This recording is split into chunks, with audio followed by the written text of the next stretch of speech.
Hello YouTube, this is Morgan Airspeed Prime here with my next Sword Art Online Alternative Gale Online anime reviews. This is going to be for episode 3 and 4. So like I said, I'm going to review these in groups of 2. I feel this is a nice amount of content to do a video on because this show is a little bit more straight to the point. It's action with a little bit of character drama, and so 2 episodes at a time I think is pretty good. So yeah, 2 very interesting episodes, not a ton with our main characters like Len and co.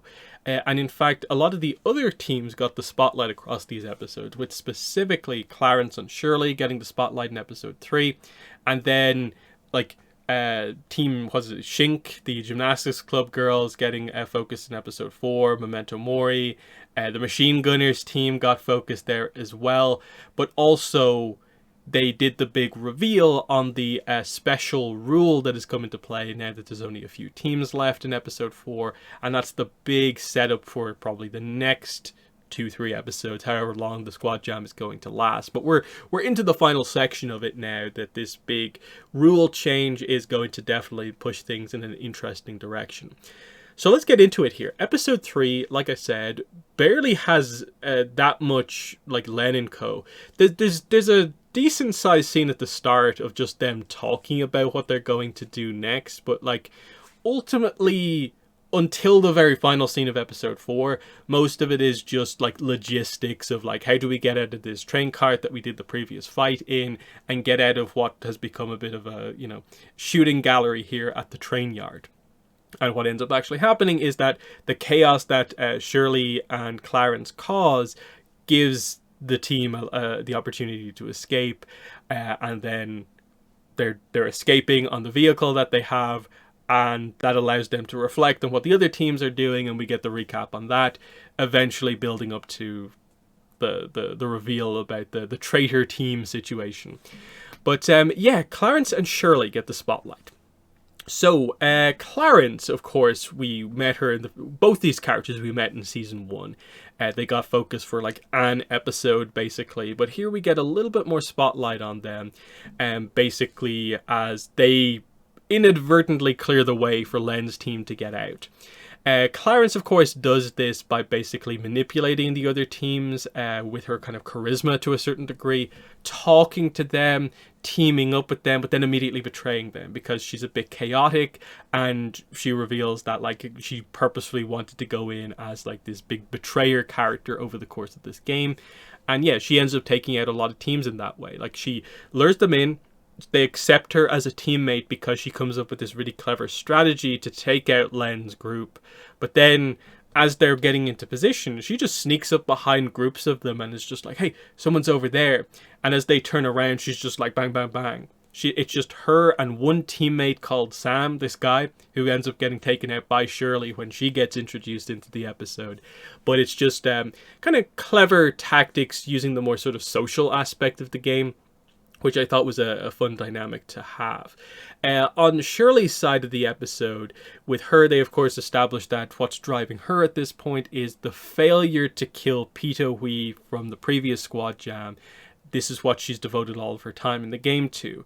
Getting her dexterity points up to allow her to unlock the ammo creation skill, and then focusing on that skill to get this crazy explosive ammunition, which is the big gimmick that she has over the course of this, which is that if she hits basically anyone in the head or in the body, it is a one-hit kill, even though she has a smaller, more kind of agile sniper rifle. She doesn't have to use a big like anti-tank rifle like other characters do to get the same effect. She's focused on the ammunition, and that is actually a very cool detail to kind of have with her. So with her, they established that while Clarence was trying to sort of, I suppose, game the system by just manipulating players, she's more of a solo from the back player and is hoping to tactics this out from the start. She has a team, but effectively the team is built to support her playstyle, which is that they fully accept her playing as effectively a solo player. And she would be the last one ever assigned to be leader, with the aim to kind of keep Shirley off the scans in the game for as long as possible. So everyone else will just be registered as the leader while Shirley's off doing her thing, and she will only ever really appear on the scan right towards the end of the game when she's probably got a good chance at winning. And she shows, of course, that she is a really good shot in sort of standard sniper conditions, but also more up close, where she does a couple of cool snapshots where she has to be doing it like on the run, which was quite impressive.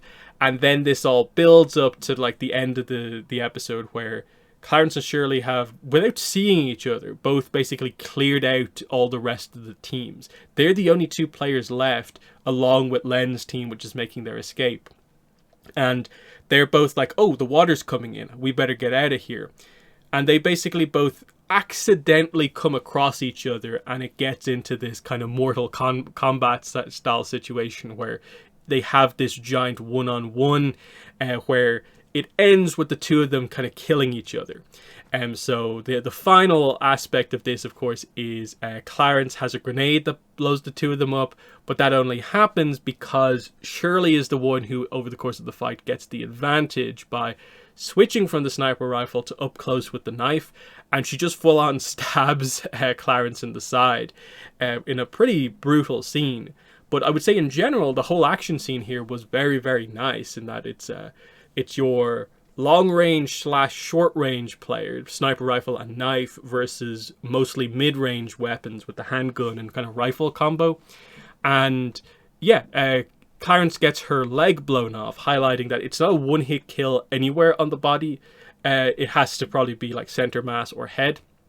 And she gives a few shots across Shirley that kind of limits what she can do.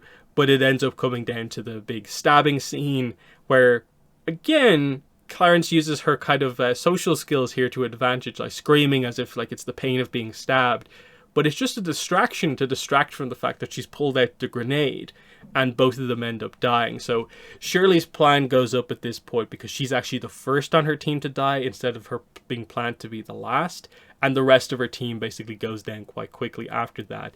And of course, at this point, Sam was already killed, so Clarence is the last of her team to die, and both these players are gone. But they've opened the door for Len's team to kind of escape, is sort of the idea. And you even see them go by the bodies in the truck, and they're just like, hey, it's those two. We didn't even see what they did. So I don't know if that's a bit of a setup for, in the future, are those two specifically going to team up together because they seem to gain respect for each other because of this fight? Or will these two characters be potential like teammates in bigger squads going forward? Like, it'll be like Len, Fuka, Peter Hui, M, and those two. That could be interesting, because it did feel like the idea is like these are two very skilled players, but they just don't have the rest of their team that's pretty good behind them. So that's kind of interesting. But yeah, episode 4 is mostly about recapping where the other teams, how they got from the corners of the map more towards the middle and survived the kind of start of the game. They do an interesting thing where they actually flash forward to Karian after Squad Jam 3, kind of watching the replay of this to kind of just get a sense for like, how did they go from here to here? Like, I know what we did, but when we encountered these teams, we had no idea where they came from, and she's looking back on this. Does that suggest anything about how it ends up going in the future? I'm not sure, but just an interesting way they went about doing it. So we get the details on Memento Mori. What they did was they just ambush teams. Their leader is just out in the open. He lures in the team. He has like a grenade launcher or something like that, I think. That further lures the team in. And then from the bushes in full like forest camo, the rest of the team comes out and ambushes players with knives and guns. And that seems super effective. They took out a bunch of teams that way with just pure kind of military tactics. The gymnastics club team, Team Shink, very interesting the way they did it, where they didn't wait for the scans. They just entered the game and just immediately went off as if like the scan doesn't matter. We'll just locate people the old school way, and we'll just use proper tactics here and take people out while they're probably going to just wait for the scan to actually happen. So pretty clever on their behalf to be so tactical, but also really strong, because they have their gimmick of, they have the anti-tank rifle, but then they also have another character who's a pretty good sniper and another character who's quite quick. So they have a very balanced team here, and they end up initially taking out the optical gun team, which I thought they were going to do something cool with them, but they just further proved the idea that optical guns are not good against player versus player. I hope they kind of reverse that at some point and show someone using optical guns in a clever way, but wasn't to be here. This was just a little bit pathetic from them. But then the other clever thing that this team does is that they take the flare from one of the bodies and put it up, and they've done a very good job at getting across the idea that the flares are to signal that, hey, allied teams come in here, will group up, but they just use it to kind of bring people into the killing zone, basically. And so that's, you know, two of the top teams there, how they make their way towards the center. Interestingly, we also get the machine gunners team and how they progress in the early game. Now, these have not been presented as a front runner team, but just like a notable team that's a bit more like gimmicky. But here we see that they actually do something quite clever. They're in the streets and they think, should we get a good position or should we just hang out in the streets because our machine guns will be good here? Should we get a vehicle? Instead, they go into like a supermarket. They find shopping trolleys and they load them up with like steel pipes and basically create these mobile turrets. And they take out a team with that. And it seems like we cut away from them with them in combat against another team that is relatively skilled, or at least know what they're doing. So it'll be interesting to see if we cut back to them, if the machine gunners have just been taken out, or if another of the teams will have to do something special to take out the machine gunners' new tactic. That's kind of interesting. But also, I was waiting for this, is the winners of the last Squad Jam team, what is it, like TS or LS? The guys in the crazy futuristic armor. It's revealed that they are stranded in the corner of the map that they started in, because they made the decision to go up to the top of this skyscraper, I think hoping to just get a good view over the map and then be able to strike from there. But the water rising has trapped them up there, and so they're out of the way. And I was wondering, like, did they do this on purpose so they don't have to be involved in any of the action and they'll just win by default because they're on what looks to be one of the highest places in the entire map? But no, it seems like it's just a mistake that they made here in terms of positioning, and they weren't quite ready for this, and they just feel like, oh, I guess we're just not going to be involved in anything and we'll see what happens. So that was a bit odd. I'm guessing they will be brought back into play because it feels like we're going to want some sense of revenge against them for sort of almost stealing the win right at the end of the last Squad Jam. Or show us what their unique aspects actually are. What's the deal with their futuristic gear? Do they have any special talents, or are they just lucky, basically? So that was kind of cool. But then the final sequence of the episode is that we prepare for the next scan, and enough teams have now been eliminated, and everyone's like, okay, it's probably now time for the special rule, and it is.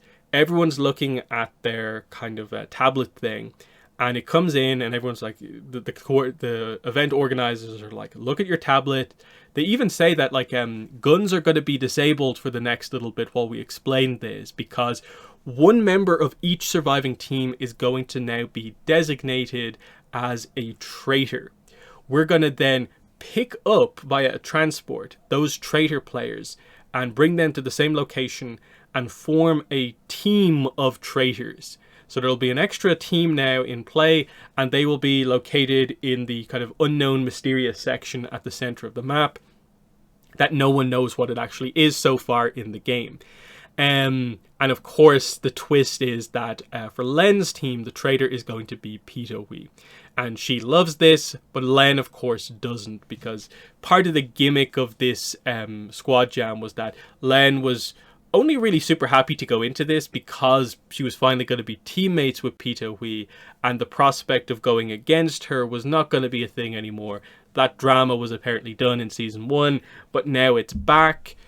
But the next episode's also, I think, called Pitowi's Choice, and it's about, like, you know, Betrayer's Choice. So I'm guessing they'll get into the details on what exactly this means. How do the rules work from here on out? Like, okay, we have a new team, and it's formed from people who didn't purposefully team up. what happens if the traitor team wins? Is it just a random assortment of people win and they share whatever prize it is and it's random like that?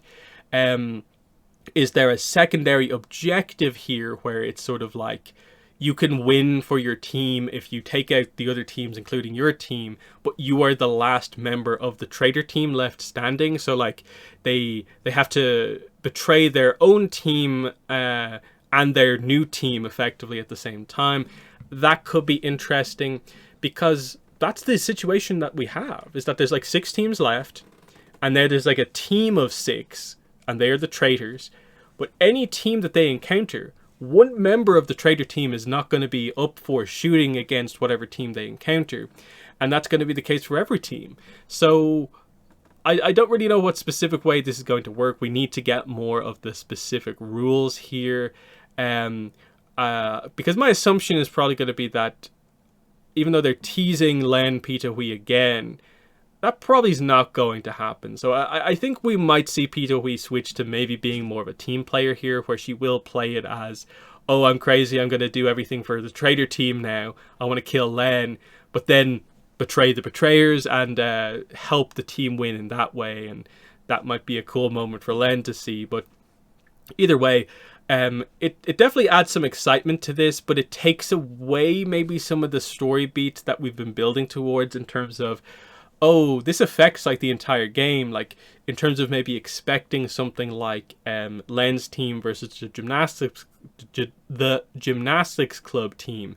Well, Len's team isn't full, and the gymnastics team is also going to be down a member at this point. So can we properly do it and have it hit in the same way it needs to? By the looks of things, it seems like Pita Hui, they didn't show the full team in the little preview here, but it doesn't seem like it's like the main characters from all the other teams there. But I don't think they showed us what Memento Mori member we got or what Gymnastics Club member is on the team. But we'll have to wait and see what the full situation actually is, what the unique gimmick of the like mysterious location actually is. How does this affect stuff like... Probably one of the bigger questions is, so a transport's going to come out to team, was it TS or whatever, grab one of the players and leave them there basically out of the action? Or is something going to happen to the water now that we've entered this new stage of the game? Will they be brought back into play, and so the rest of that kind of futuristic team is back in? Or are they just out of action because they positioned themselves wrong? That's an interesting one to think about as well. But yeah, pretty exciting stuff at the end. I'm continuing to enjoy the season. It just furthers the idea of, I really like the idea of just a show focusing in on a variety of different kind of battle royale tournaments in a row effectively. And it's really cool to see the different characters battle, in that this was a bit of an odd selection of episodes because we didn't focus on the main characters much. But the action in like the Clarence and Shirley episode was really good. And it was actually cool to see the different tactics of the other teams in episode 4 also. So now we'll return to more of, I guess, the main character stuff probably going forward, which should be cool.